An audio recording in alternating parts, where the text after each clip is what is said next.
प्यारे बच्चों, हिंदी की कक्षा में आपका एक बार फिर से स्वागत है। जैसा कि आपको पता है, हम अपना छठा पाठ मेरे दोस्त बनोगे के लिखित प्रश्न कल हमने किए थे। लिखित में बहुविकल्पीय प्रश्न जो एमसीक्यू था वो हमने कर लिया था, और कल हमने सही और गलत का जो निशान लगाया था ये भी पाठ्य पुस्तक में किया था। तो एक बार ये सही कथन के सामने सही का और गलत के सामने क्रॉस का निशान लगाओ।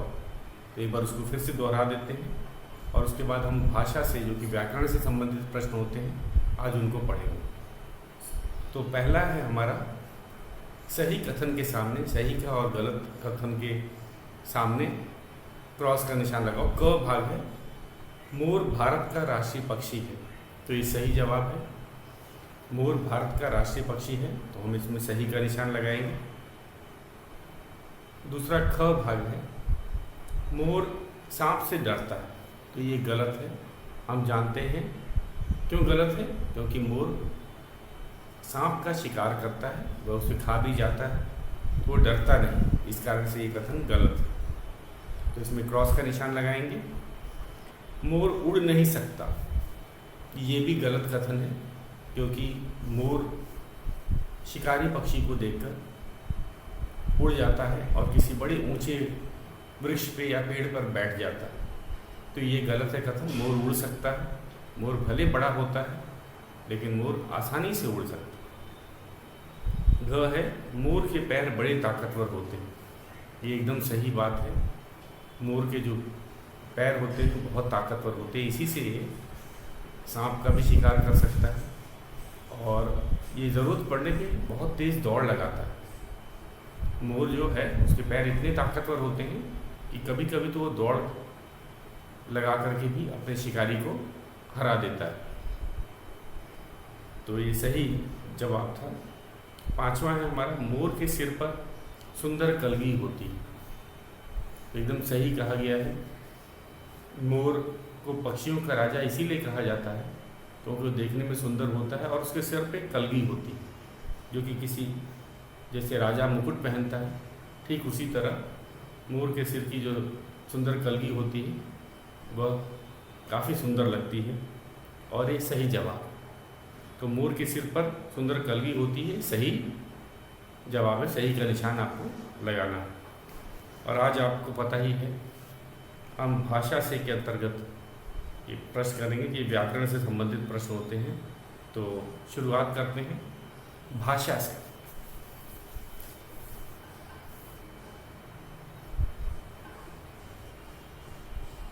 भाषा से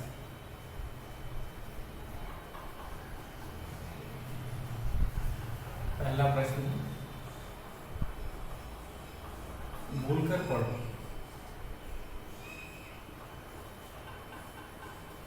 भूलकर पढ़ो,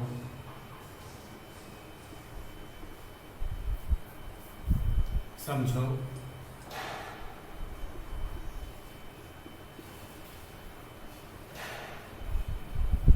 और लिखो, और लिखो।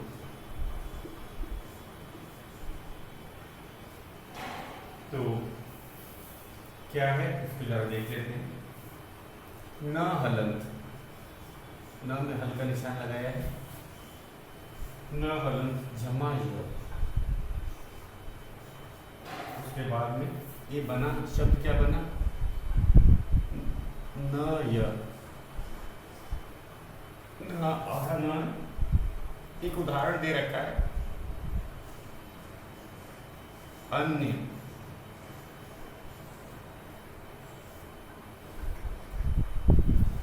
और दो हमसे शब्द बनाने के लिए कह रहा है। तो सबसे पहले भूलकर पढ़ना है, समझना है और फिर लिखना है। तो हमने क्या देखा, पहले इसको न हलंत जमा य, इसका जिसके भी नीचे हलंत का निशान लग जाता है उसका अर्थ होता है कि वो वर्ण आधा हो गया। ये न क्या है, आधा है, तो इसमें हमने आधा न लिखा है, और यह जो व्यंजन है पूरा है। तो आधा न पूरा य, और उसका एक उदाहरण दे रखा है अन्य। देखो इसमें आधा न लगा है और पूरा य लगा। तो इसी तरह हमें दो और उदाहरण देना है। तो एक बार इसके पढ़ लेते हैं। न्य, न हलंत को आधा न कहा जाता है, आपको पता ही है, वर्ण विच्छेदन में हमने कर रखा है। उसके बाद य पूरा है तो लिखा जाता है इस तरह से, आधा न इस तरह से लिखा जाता है, य पूरा है, य व्यंजन इसीलिए है। अब हमें अन्य की तरह दो और उदाहरण देना है। तो सबसे पहला है वन्य। वन्य, वन्य क्या अर्थ होता है? वन में रहने वाला। जैसे मोर को हम कह सकते हैं मोर एक वन्य पक्षी है, वन में रहने वाला पक्षी। जैसे शेर एक वन्य जानवर है जो वन में रहता है, तो वन्य। अन्य मतलब कोई दूसरा। ये तो हमें उदाहरण के रूप में दिया गया था। इसका अर्थ होता है कोई दूसरा। एक और लिखते हैं धन्य।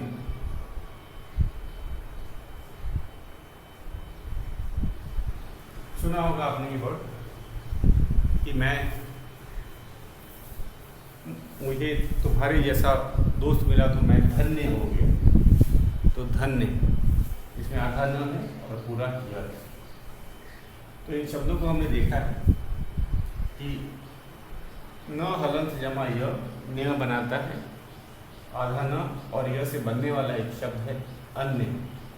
तो इसी तरह हमको दो शब्द और बनाने थे, तो हमने बनाया है धन्य और वन्य। अब आगे चलते हैं। हमारा एक और शब्द है आधा स हलंत जमा, स हलंत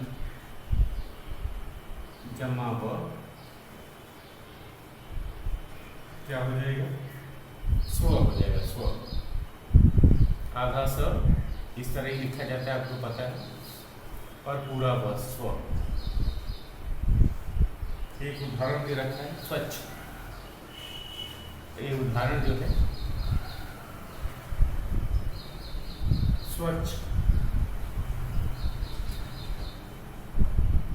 और हमें दो शब्द लिखने हैं जो कि आधा स और पूरा व से बने।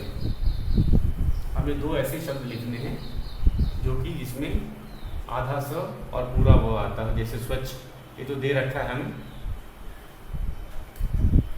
तो स हलंत जमा व बनाता है स्व।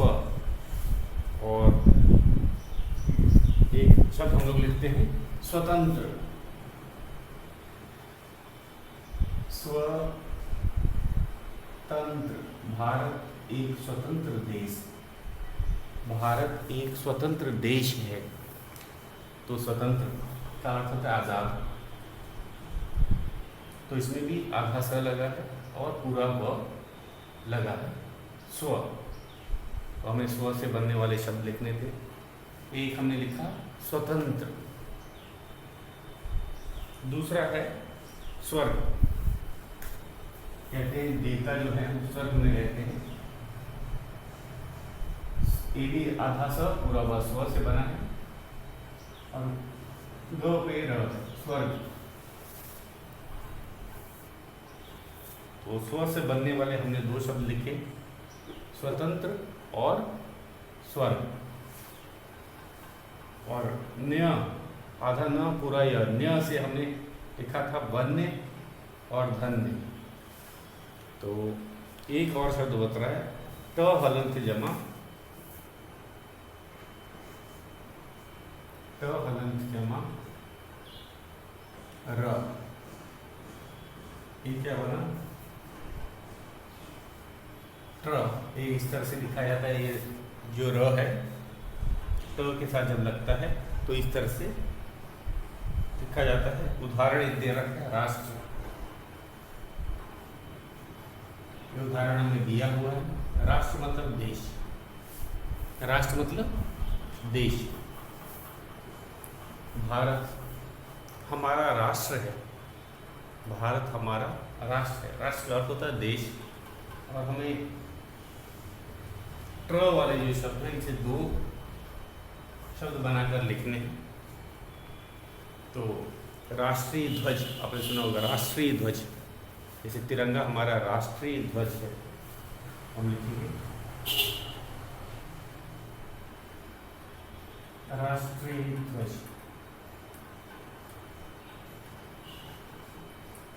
राष्ट्रीय,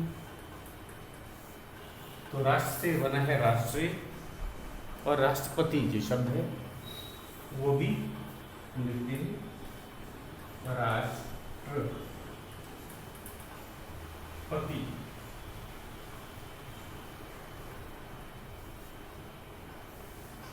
राष्ट्रपति। तो एक बार ध्यान से प्रश्न को फिर से एक बार समझ लेते हैं। तो जो हमारा भाषा का जो पहला वाला शब्द है, ये बोलकर पढ़ो, समझो और लिखो। तो सबसे पहले हमें बोलकर इसका उच्चारण करना है। जैसे न हलंत य, इसका क्या उच्चारण होता है? न्या। न का उच्चारण कम देर होता है, ध्यान से देखिएगा। न हलंत जमा य, न आधा य है, आधा न इस तरह लिखा जाता है, आपको पता ही है।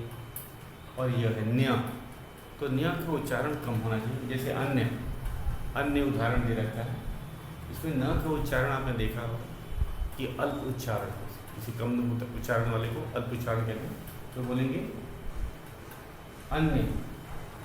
उसी तरह वन्य, धन्य, इसमें न और ये आ रहा है, हमें ऐसा शब्द बनाना था जिसमें कि आधा न और पूरा ये आएगा। उदाहरण भी दे रखा था अन्य, तो हमने वन्य और धन्य बनाया है, दो शब्द। दूसरा है स हलंत जमा ब, ये बनता है स्व, आधा सा, उच्चारण भी कम होता है। आप ध्यान दीजिए, जब हम बोलकर बोल रहे हैं तो स जो है, स का जो उच्चारण जो कम आएगा, क्योंकि स आधा है।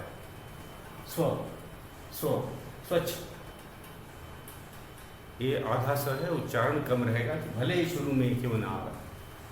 स्वतंत्र, स्वतंत्र, तो स का कम देर उच्चारण करना है।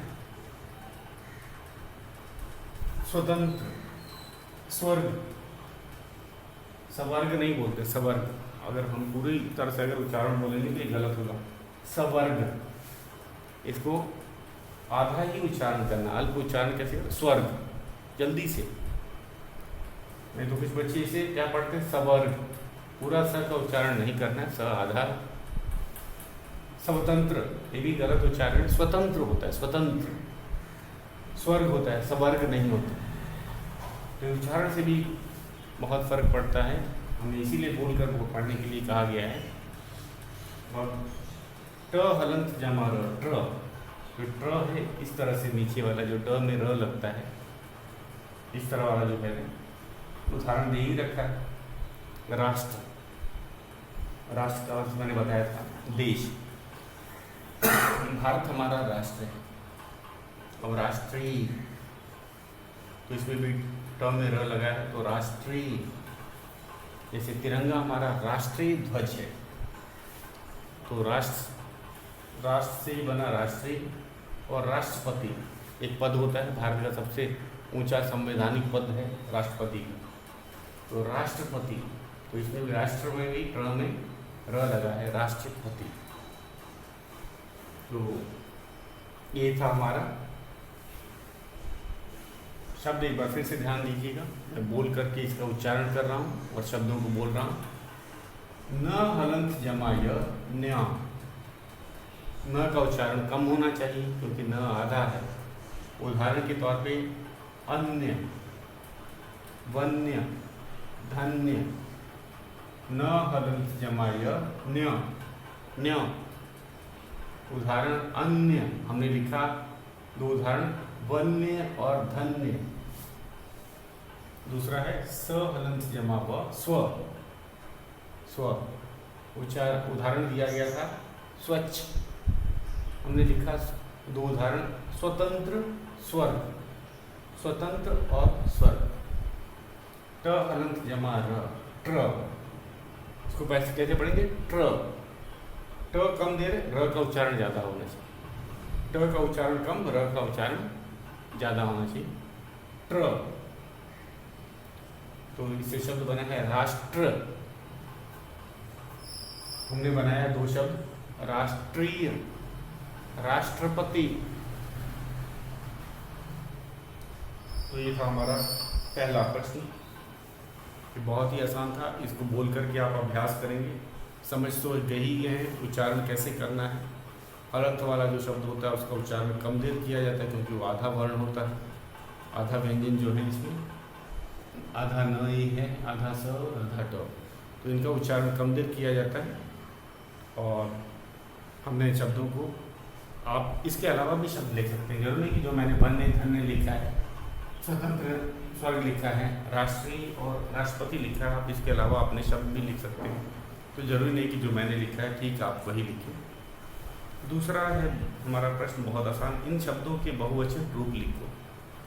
तो बहुवचन रूप लिखना है, एक वचन रूप हमें दिया हुआ, तो आपको पता ही है वचन जो होते हैं वो दो प्रकार के होते हैं। एक से अधिक के लिए हम बहुवचन का प्रयोग करते हैं, एक के लिए एक वचन। तो एक वचन दिया है तो ये प्रश्न हम करते हैं, बहुत आसान है। भाषा सीखा दूसरा,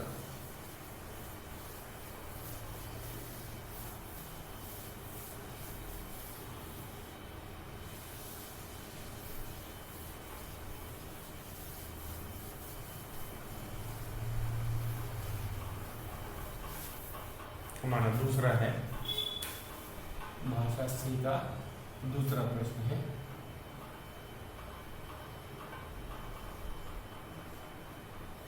इन शब्दों को इन शब्दों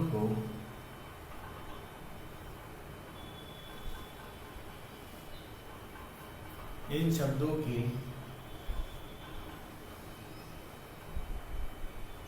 बहुवचन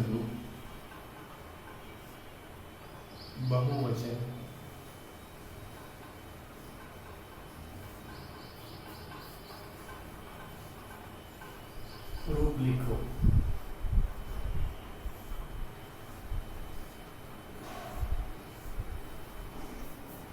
तो हमें दे रखे हैं कौन कौन से बहुवचन रूप में आएंगे। पहला शब्द दे रखे कटोरी, देखने से ही पता चलता है कि ये है एक वचन शब्द है,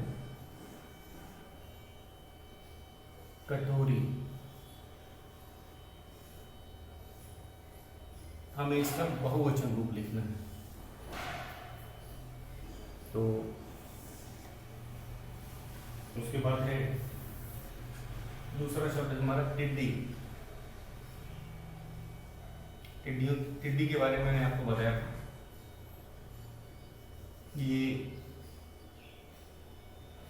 जो होते हैं बहुत किसानों के दुश्मन होते हैं, ग्रास हॉपर की तरह ही, टिड्डे की तरह ही होते हैं, लेकिन इनकी संख्या बहुत अधिक होती है और ये किसानों की फसलों को खा जाते हैं। मूंगफली तो आपको पता है इसका, मूंगफली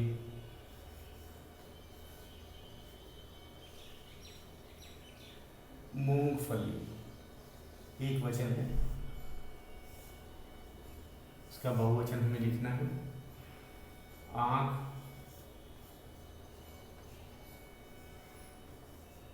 एक वचन है, हम इसका बहुवचन रूप लिखेंगे। इसके अलावा है पुस्तक,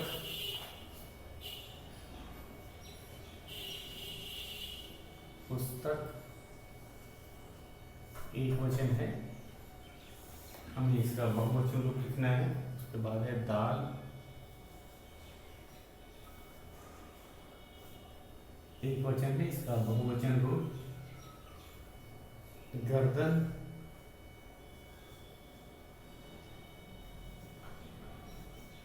एक वचन है, इसका बहुवचन रूप लिखेंगे। और दाना,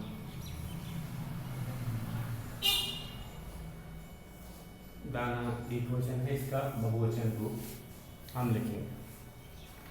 तो शुरुआत करते हैं। आप इसे अपने पाठ्य पुस्तक में ही करेंगे, जगह बना हुआ है। तो कटोरी का हो जाएगा कटोरियाँ। कटोरी एक वचन है, इसका बहुवचन रूप क्या होता है? कटोरियाँ, मतलब एक से अधिक कटोरियाँ। और इसमें मात्रा पे देखिएगा, जब भी हम कोई चीज़ एक वचन से बहुवचन बनाते हैं तो जो अंतिम वर्ण के ऊपर जो मात्रा होती है, अगर वो बड़ी की मात्रा है तो वो छोटी की की मान में, छोटी ई की मात्रा में बदल जाता है। ध्यान दीजिएगा, इसमें कटोरी, र पे क्या है, र पे बड़ी ई की मात्रा है। अब हम इसका बहुवचन बनाएंगे तो ये जो बड़ी ई छोटी ई में बदल जाएगा और यहाँ लगेगा। एक नियम भी है बहुवचन बनाने का, मैंने आपको व्याकरण में भी बताया था। तो इसे लिखते हैं, कटोरी का बहुवचन होता है कटोरियाँ। र पे अब छोटी ई की मात्रा लग गई और यहाँ कटोरियाँ। ठीक उसी तरह अब टिड्डी, इसमें भी देखा जाए ड पे जो है बड़ी ई की मात्रा लगे और हम जब लिखेंगे टिड्डियाँ, ट, और एक चीज आपने देखा हो, जब भी कोई आधा वर्ण आता है उसको हम क्या करते हैं, जो छोटी ई की मात्रा है उसको अंदर लेके लिखा जाता है। तो टिड्डियाँ, जरा ध्यान से देखिएगा, ये नियम तो आपको पता ही है। जब भी हम छोटी ई की मात्रा लगाते हैं, अगर उससे पहले कोई आधा शब्द हो तो हम छोटी ई की मात्रा आगे से लगाते हैं, उसको बीच में ले लिया जाता है। तो ये आपने तो पहले भी गौर किया था, मैं सोचा इस बार भी बता दिया जाए। और इसमें भी देखिए, तो ड पे बड़ी ई की मात्रा थी, हमने इसको छोटी ई में बदल दिया और यहाँ लगाया। तो ये भी है, एक वचन से बहुवचन बनाते समय जो है तो बड़ी ई की मात्रा छोटी ई में बदल जाती है और हम यहाँ भी लगाते हैं। तो टिड्डी टिड्डियाँ, कटोरी कटोरियाँ, मूंगफली। अब इसमें भी यही है, देखो मूंगफली में जो है ल पे बड़ी ई की मात्रा है, अगर बहुवचन बनाएंगे तो ये क्या होगा, ल पे छोटी ई की मात्रा है। हमने इसमें फल को क्यों नहीं लिया, क्योंकि ये देखो ड आधा था। अगर कोई आधा व्यंजन आ जाता है तो हम उसको बाहर से उसको पूरी तरह से ले लिया जाता है, छोटी ई की मात्रा लिखते समय। तो मूंगफली कैसे लिखेंगे, मूंगफली का होगा मूंगफलियाँ, मूंग फलियाँ, ल पे छोटी ई की मात्रा और यहाँ हो गया यहाँ मूंगफलियाँ। मूंगफली एक वचन, मूंगफलियाँ बहुवचन। उसी तरह कटोरी एक वचन, कटोरियाँ बहुवचन। टिड्डी एक वचन, टिड्डियाँ बहुवचन। मूंगफली मूंगफलियाँ। अब एक है आँख, आँख एक वचन है, अब इसमें अलग नियम लगेगा। आँख का होगा आँखें, आँख आँखें।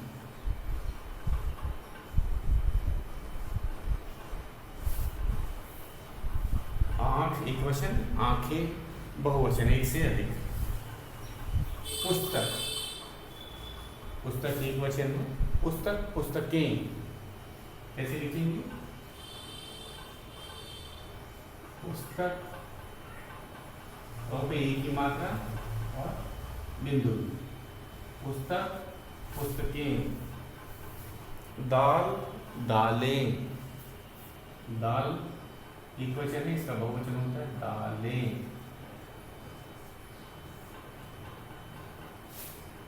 पुस्तक पुस्तकें, यहीं से शुरू हो जाता है हमारा ये जो नियम वाला।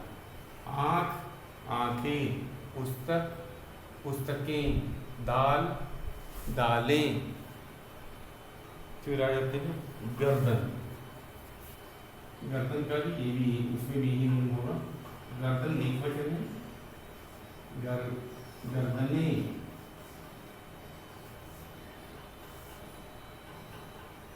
गर्दन गर्दने, दाल दालें। दाना, दाना एक वचन है, जैसे दाल का दाना आपने सुन रखा होगा, तो दाल का दाना, दाना जो है एक वचन है और एक से अधिक को हम दाने बोलते हैं, जैसे अनाज के दाने, दाल के दाने। तो दाना एक वचन, दाने। तो ये था बहुवचन रूप। इसे एक बार फिर से दोहरा लेते हैं, आप अपने इसको नोट भी करेंगे। आप भी साथ का साथ इसे नोट करते जाइए, अपने पाठ्य पुस्तक में जगह बना हुआ है। ये भाषा से के अंतर्गत का दूसरा प्रश्न, भाषा से का दूसरा प्रश्न है, इन शब्दों के बहुवचन रूप लिखो। तो हमें परीक्षा में कभी कभी बहुवचन रूप का भी एक वचन पूछा जा सकता है, याद रखिएगा। तो हमें दोनों तरफ से तैयारी करनी है। एक वचन का बहुवचन आ सकता है, बहुवचन का भी एक वचन रूप लिखने के लिए आ सकता है। तो हम इसके लिए भी तैयार रहेंगे। कटोरी कटोरियाँ, टिड्डी टिड्डियाँ। हाँ, तो हम करते हैं, इन शब्दों के बहुवचन रूप लिखो। कटोरी कटोरियाँ, टिड्डी टिड्डियाँ, मूंगफली मूंगफलियाँ, आँख आँखें, पुस्तक पुस्तकें, दाल दालें, गर्दन गर्दनें, दाना दाने। तो बच्चों, ये था हमारा भाषा से के अंतर्गत दूसरा प्रश्न। अब हम अपने तीसरे प्रश्न की तरफ बढ़ते हैं। हमारा तीसरा प्रश्न है कि पढ़ो, समझो और लिखो।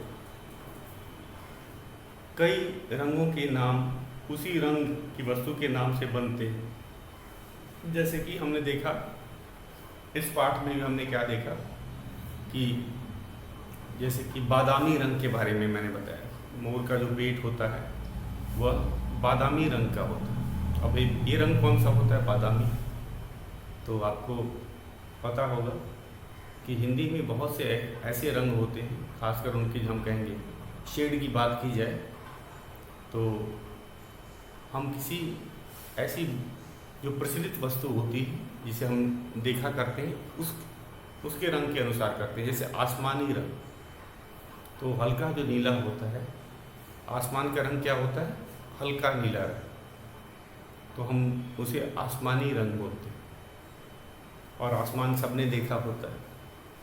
तो कोई बहुत जो प्रचलित चीज़ है उसके रंग को बताने के लिए हम इस प्रकार हिंदी में रंगों का प्रयोग करते हैं। जैसे बादामी, बादाम के रंग वाला। अगर हम बोलें इसकी जगह क्या बोल सकते हैं? हल्का भूरा भी बोल सकते हैं हम, लेकिन कितना हल्का। अगर हम भूरा रंग बताते हैं तो बहुत ज़्यादा भूरा हो जाएगा। तो बादामी रंग होता है, बादाम का जो रंग होता है हल्का भूरा होता है, आपने देखा है, वो ज़्यादा भूरा नहीं होता है। तो अगर किसी को हमें हल्का भूरा बताना हो तो हम उसी वस्तु से मिलती जुलती चीज़ होती है। तो ये बादामी रंग का अर्थ है बादाम के रंग जैसा। तो ये पाठ में भी आया था, आपने ध्यान से दिया होगा कि जो मोर का जो पेट होता है वो बादामी रंग का होता है, हल्का भूरा होता है। तो इसलिए पाठ में बताया गया था कि मोर का जो है पेट बादामी रंग का होता है। तो इसका अर्थ क्या है? बादाम के जैसे रंग वाला, हल्का भूरा। हम बताने के लिए तो बोल सकते हैं हल्का भूरा, लेकिन इसका क्या अर्थ होता है? कितना हल्का, कितना भूरा। तो जैसे आसमानी का अर्थ है, आसमानी जो रंग होता है आसमानी नीला, तो हम समझ जाते हैं कि आसमान हल्के नीले को आसमानी नीला कहा जाता है। उसी तरह हल्के भूरे को बादामी रंग कहा जाता है। तो इसके अंदर कुछ शब्द दिए गए हैं और हमें उनसे जो बने रंग हैं वो, जैसे जामुन। अब जामुन से बनता है जामुनी रंग, जामुन के रंग जैसा। तो आपने देखा होगा जामुन एक साधारण सा फल है, हर कोई उसको जानता है, उसके रंग को देख चुका है। तो जान के इसे ऐसे ही शब्दों से चुना जाता है जिससे कि सब किसी में, जैसे बैंगन एक साधारण सी सब्जी है, बैंगनी रंग, जामुन से जामुनी रंग। तो ये है, इसके लिए हम लोग ज़रा चर्चा करते हैं, देखते हैं। तो पढ़ो, समझो और लिखो। कई रंगों के नाम उसी रंग की वस्तु के नाम से बनते हैं। जैसे बादाम से बादामी, बादाम से बादामी, और कुछ हमें दे रखे हैं वस्तुएं और उनसे बनने वाले रंगों के बारे में हमें पता करना है। तो जामुन, बैंगन, गुलाब, चंपा, किशमिश, सुरमा, आँख में लगाया जाता है सुरमा, कत्था पान में लगाया जाता है, संतरा आपको पता ही है, सोना देख रखा है, और आसमान आपने देख रखा है। तो ये आपका गृह कार्य है आज का कि इन शब्दों के रंगों के बारे में आप ज़रा पता करके आएँ। हम इसे कल अपनी वीडियो में इसे करेंगे। तो ये आपका तीसरा प्रश्न आपका गृह कार्य है। आज हमने भाषा से बोलकर पढ़ो और लिख किया है और बहुवचन रूप बनाया है। तो आपका गृह कार्य क्या है? तीसरा प्रश्न जो है विभिन्न तरह के रंगों के बारे में पता करो, और हम इसे कल अपनी ऑनलाइन कक्षा में करेंगे। तो आज के लिए बस इतना ही।